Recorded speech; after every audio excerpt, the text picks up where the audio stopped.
को बहुत आभार।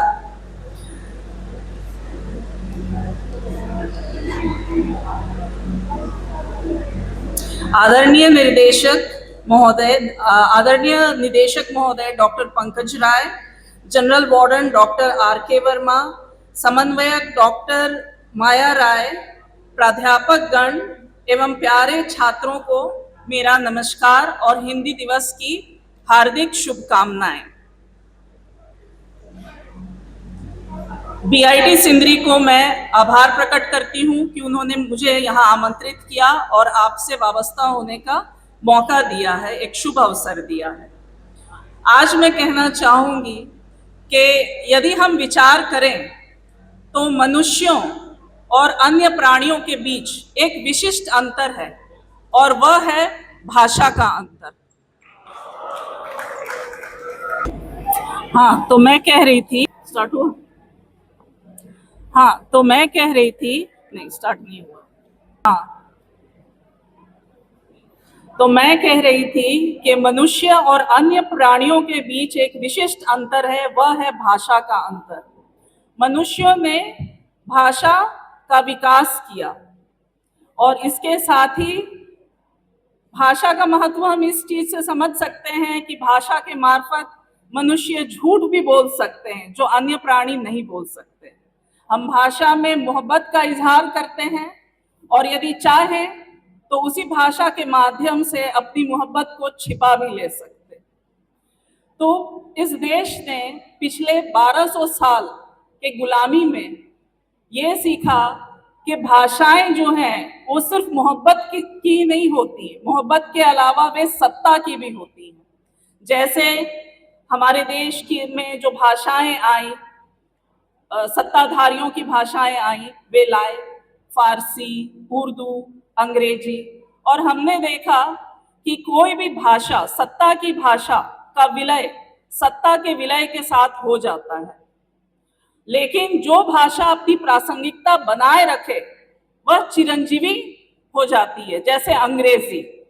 और उसके इस प्रासंगिकता को बनाए रखने का मुख्य कारण यह है कि यह भाषा समावेशी है और हमने उसी तर्ज पर हिंदी को एक राष्ट्र भाषा घोषित किया ताकि हमारे विभिन्न राज्य, विभिन्न प्रदेशों में बोले जाने वाली विभिन्न भाषाओं के बावजूद एक हमारी अपनी हिंदुस्तानी भाषा हो जो हमें जोड़ती रहे हमेशा।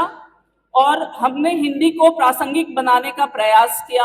हालांकि सरकारी हिंदी कुछ क्लिष्ट है, संस्कृत रूपी है, लेकिन आम जनता के बीच बोलने जाने वाली हिंदी बहुत सहज और अब आधुनिक काल में मीडिया हाउसेस, स्पेशली ये आपके खबर मीडिया और सिनेमा और टेलीविजन प्रसारण और सूचना के चलते बहुत ही प्रासंगिक हो गई है। किसी अल्हड़ नदी की तरह वह सर्वसमावेशी हो गई है, जिसका सबसे पहला नतीजा ये है कि हिंदी भाषा, जैसे बहुत से विद्वान, उनका आग्रह है कि वह शुद्ध ही होनी चाहिए, लेकिन इन चीजों ने, हमारी प्रासंगिकता ने हमें अशुद्धियां भी बहुत दी हैं। लेकिन इस भाषा को लोगों को बांधा है और कई बोलियां, अंग्रेजी और विदेशी भाषाओं, टेक्निकल टर्म्स, विज्ञान के वैज्ञानिक शब्द, हाँ, तकनीक के और डिजिटलाइजेशन के चलते जो आए हुए जो भी प्रगति हुई है, जो भी विकास हुआ है, वो सर्व समावेशी हो गई है आज की हिंदी, जिसके लिए ये हमारे लिए बहुत ही प्रसन्नता का विषय है। हालांकि एक बात हमेशा रहेगी कि अगर किसी भाषा को चिरंजीव बनना है तो उसके साहित्य का बहुत महत्व है। उस भाषा में साहित्य भी रचा जाना चाहिए, क्योंकि साहित्य ही है जहां जो सामाजिक सरोकार रखता है, सामाजिक न्याय की बात करता है, बराबरी के लिए जंग लड़ता है। और मैं समझती हूँ, मैं आपके सामने इसलिए प्रस्तुत हूँ क्योंकि मैं एक साहित्यिक रचनाकार हूँ, तो मुझे आपसे ये आपको जरूर अवगत कराना चाहिए कि हमारी हिंदी भाषा का साहित्य जो है बहुत ही गहन है और वो हमारी इतिहास को मानिए, हमारी राजनीति, इतिहास सबको अपने आप में से दर्ज करता है। यदि आप हिंदी साहित्य पढ़ें, आप ये जो आजकल की संस्कृति है 2 मिनट नूडल और 2 मिनट के रील, से समय निकाल करके अगर आप लाइब्रेरी में जाकर साहित्य पढ़ेंगे तो आप देखेंगे कि हमारे कितने महान साहित्यकार हुए और उन्होंने क्या कितने बड़े बड़े दृष्टिकोण हमें दिए हैं, क्या उनके पर्सपेक्टिव्स रहे हैं, और वो चिरकालीन पर्सपेक्टिव्स हैं, वो उनका कभी क्षरण नहीं होने वाला है। जैसे मैं उदाहरण स्वरूप कहती हूँ, प्रेमचंद जी कह गए हैं, क्या बिगाड़ की डर से ईमान की बात ना करोगे। इसका मतलब क्या है? एक लेखक को ईमानदार होना चाहिए।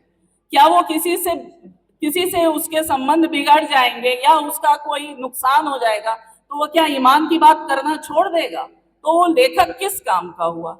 लेखकों में मेरा मानना है कि एक जो है उनके भीतर एक गुंडेपन का तत्व होना चाहिए। कहने का अर्थ यह है कि वह किसी से दबना नहीं चाहिए, वह अपने विचार, अपने दर्शन, अपने ऑब्जर्वेशंस, उसको अपने लेखन में बिल्कुल बेबाक होकर के, बिंदास होकर के लिखना चाहिए, क्योंकि साहित्य का यही, साहित्य की, किसी भी भाषा के साहित्य की समाज में यही भूमिका है। हाँ, और हमारे लेखक राजनीतिक दृष्टिकोण से भी बहुत परिपक्व रहे हैं। और दूसरा मैं एक कहना चाहूंगी, दूसरा उदाहरण मैं ये देना चाहूंगी हरिशंकर परसाई जी का, जो बहुत ही बड़े व्यंग्यकार हो गए। हिंदी में व्यंग्यकार कम हुए हैं, लेकिन हरिशंकर परसाई जैसा व्यंग्यकार शायद दुनिया में नहीं है कोई।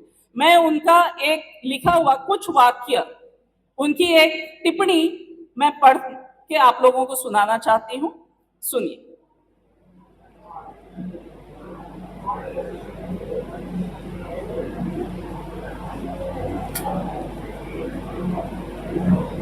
देखिए, अंग्रेजों ने कहा, हरिशंकर परसाई लिखते हैं, अंग्रेजों ने कहा India is a beautiful country, और छुरी कांटे से इंडिया को खाने लगे। जब आधा खा चुके तब देसी खाने वालों ने कहा अगर इंडिया इतना खूबसूरत है तो बाकी का हमें खाने दो। तुमने इंडिया खाया, बाकी बचा भारत, हमें खाने दो। अंग्रेजों ने कहा ठीक है, तुम खाते रहना। यह बातचीत 1947 में हुई थी। हमने कहा अहिंसक क्रांति हुई। विदेशों ने कहा यह ट्रांसफर ऑफ पावर है, सत्ता का हस्तांतरण। सच पूछो तो यह ट्रांसफर ऑफ डिश था। थाली उनके सामने से इनके सामने आ गई। वे देश को पश्चिमी सभ्यता के सलाद के साथ खाते थे, ये जनतंत्र के अचार के साथ खाते। ये हरिशंकर परसाई का लिखा हुआ है। आप समझ सकते हैं कि कितने कम वाक्यों में उन्होंने बजाबते एक पॉलिटिकल ट्रिटाइस लिख दिया है, जिसे अंग्रेजी में हम पॉलिटिकल ट्रिटाइस कहेंगे। एक ग्रंथावली की सामग्री और एक किसी ट्रिटाइस का स्पिरिट है इन कुछ 10-12 वाक्यों के भीतर में, जो हमारे देश की आजादी को बखूबी और उसकी परिस्थिति को, उनकी आजादी की विडंबनाओं को बखूबी प्रस्तुत करता है। तो बात यह है कि जब हम लिखते हैं, जब हम रचते हैं, तो हमें सिर्फ सुंदर शब्दों के टीमटाम पे नहीं जाना है।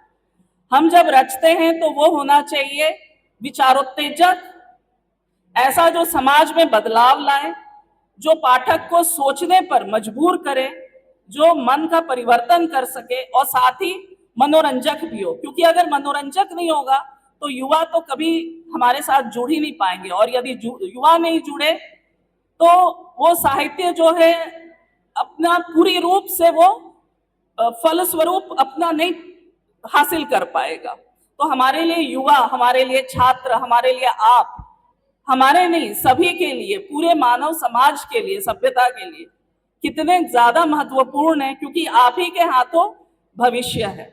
और चूंकि मैं यहाँ पर हूँ, आज आई हूँ, आपने मुझे आमंत्रित किया है, इतना सम्मान दिया है। मेरा परिचय भी यहाँ से उद्घोषिका छात्र ने उसकी घोषणा की है, जिसकी मैं बहुत आभारी हूँ। और मैं बताना चाहती हूँ कि जब हम हिंदी, हमें ज़्यादा से ज़्यादा बोलना है, ज़्यादा से ज़्यादा पढ़िए, एक से एक लेखकों को पढ़िए, हाँ, अपने फलक को आप विस्तृत करेंगे, आप जितना पढ़ेंगे विस्तृत करेंगे, अपने समाज को, अपने इतिहास को, अपनी संस्कृति को जानेंगे साहित्य के मार्फत आप। और सबसे खास बात यह है कि आप लोगों से जुड़ेंगे, आप पढ़ेंगे, आप जब पढ़ना शुरू करेंगे आपके भीतर लिखने की भी जिज्ञासा बढ़ेगी। आप रचिए, हिंदी में रचिए, कविताएं लिखें, ऐसे निबंध लिखें, लेख लिखें, कहानियां लिखें, उपन्यास लिखें। युवाओं का स्वागत है साहित्य के संसार में, क्योंकि हमें नए विचार चाहिए। हिंदी प्रासंगिक बनी रहे, चिरंजीवी रहे, इसके लिए हिंदी को आपकी आवश्यकता है। और मैं आपसे साझा करना चाहूंगी, हालांकि मेरे लिए ये मैं बहुत सहज नहीं हूं अपने बारे में बताते हुए, लेकिन बतौर लेखक जब मैं लिखती हूँ, मैं एक उपन्यासकार हूँ, कथाकार हूँ, कविता तो मैं आपको नहीं सुना पाऊंगी और अपना लेख या कहानी भी यहाँ पढ़ने के लिए पर्याप्त समय नहीं होगा, लेकिन मैंने देखा है कि जब हम प्रकाशित होते हैं, लोग हमें पढ़ते हैं और हम दूर दूर तक हमारा लिखा हुआ पहुंचता है। आपको अच्छा लगेगा यह जान करके कि मेरे प्रशंसकों में दूरदर्शन के डायरेक्टर जनरल भी हैं और मेरे प्रशंसकों में अपराधी जन भी हैं। आपको आश्चर्य लगेगा, लेकिन भारत सरकार लाइब्रेरीज में, जेल लाइब्रेरीज में पत्रिकाएं और किताबें भेजती है। वहाँ की लाइब्रेरी बहुत अच्छी होती है ताकि वे कैदियों को पढ़ने के लिए प्रोत्साहित करते हैं। और हालांकि मैं ज़्यादा डिटेल्स तो नहीं साझा कर सकती हूँ, आई शुड बी डिस्क्रीट, लेकिन मेरे प्रशंसकों में आतंकवादी भी है। तो जब मेरे पास जेल से चिट्ठी आती है तो मुझे ट्रॉफी जैसा लगता है।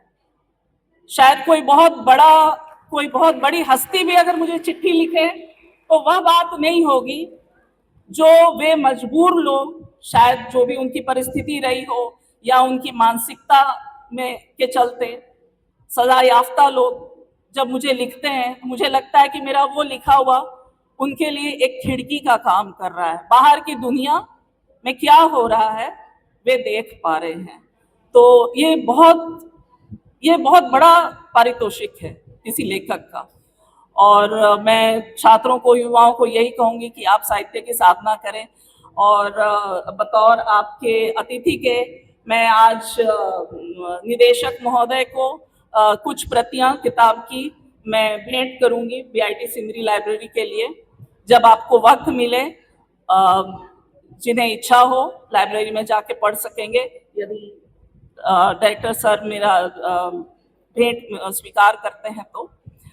और मुझे ज़्यादा लंबा नहीं कहना है, इसलिए नहीं कहना है क्योंकि जब हम लिखते हैं तो हम ये भी समझते हैं कि खुद को संशोधित करना भी एक बहुत बड़ी कला है। इसके लिए इतने पर ही मैं समाप्त करती हूँ ये भाषण। मुझे बहुत अच्छा लगा आपके बीच आ करके। आप लोग का सभी का बहुत तहे दिल आभार। जय हिंद, जय हिंदी। Thank you.